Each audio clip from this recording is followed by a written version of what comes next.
मेरा नाम फिरोजा खातून। नमस्ते, मेरा नाम कासिम लश्कर। मैं इल्फत और बंधन मुक्ति का सर्वाइवर कलेक्टिव का लीडर हूँ।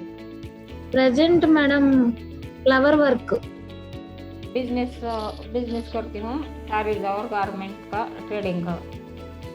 जी, मेरा नाम चंचल योगेश रोकड़े है।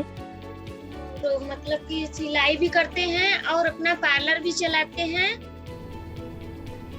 महिलाओं को काफ़ी कठिनाइयों का सामना करना पड़ता है, चाहे वो जेंडर बेस्ड डिस्क्रिमिनेशन हो या सोसाइटल बैरियर्स।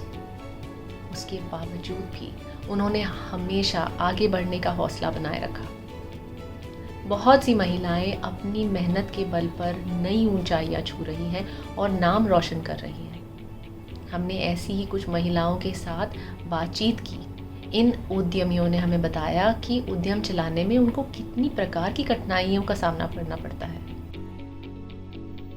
मेरा ससुर जो घर है ना, तो मेरा ससुरियल घर है, वो बहुत बाधा दे रही है।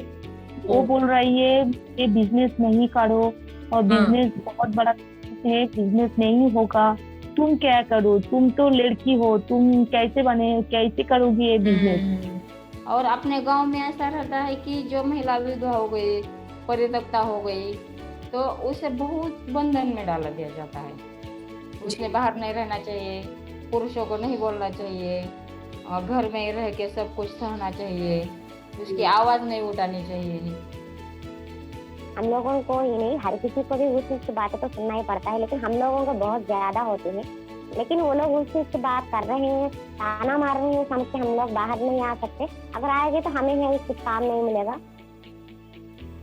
मैं जब ट्रैफिकिंग हो गया था, जब वापस आया घर में, तब गांव का लोग मुझे कलंक को देता है।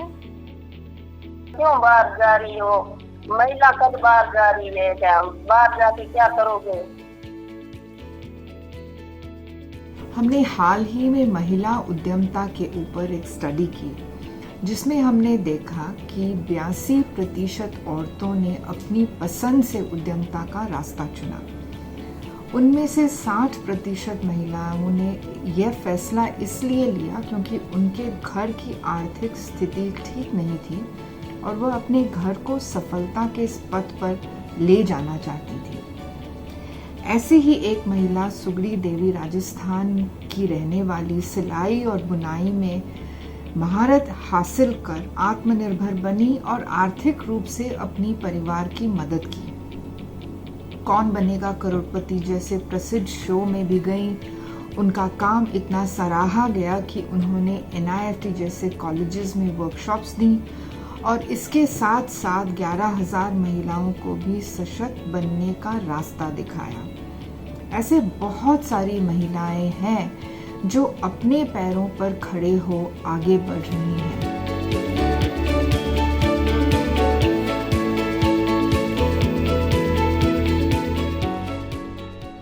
इन महिलाओं ने अपने सपनों की तरफ उड़ान भरी, जिंदगी नए सिरे से शुरू की।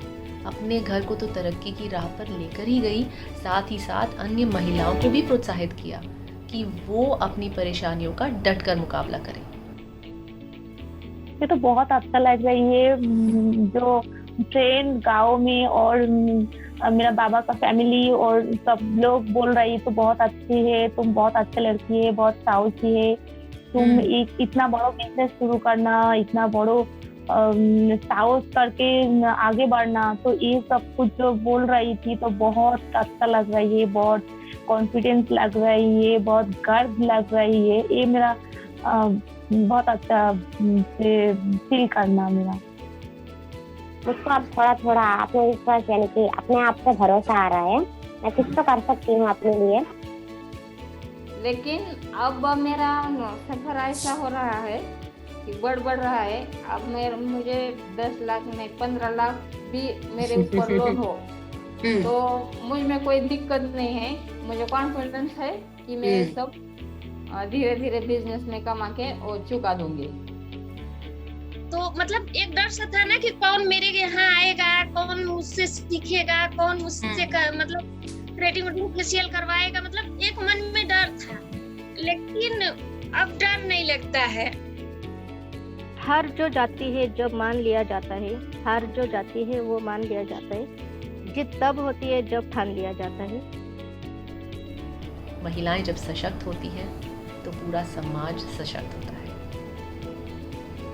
हिम्मत और हौसले के बल पर आत्मनिर्भर बन रही है हमारी उद्यम स्त्री। अपनी काबिलियत के दम पर आगे बढ़कर हर पेशे में अपना नाम बना रही हैं उद्यम स्त्रीज और शीरोज। अब हमारी बारी है टू गिव प्यार टू स्मॉल व्यापार।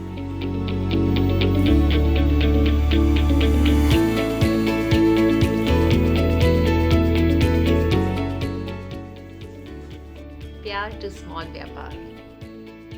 प्यार टू स्मॉल व्यापार। प्यार टू स्मॉल व्यापार। प्यार टू स्मॉल व्यापार। प्यार टू स्मॉल व्यापार। प्यार टू स्मॉल व्यापार। प्यार टू स्मॉल व्यापार। प्यार टू स्मॉल व्यापार। प्यार टू स्मॉल व्यापार। प्यार टू स्मॉल व्यापार। स्मॉल व्यापार। प्यार टू स्मॉल व्यापार।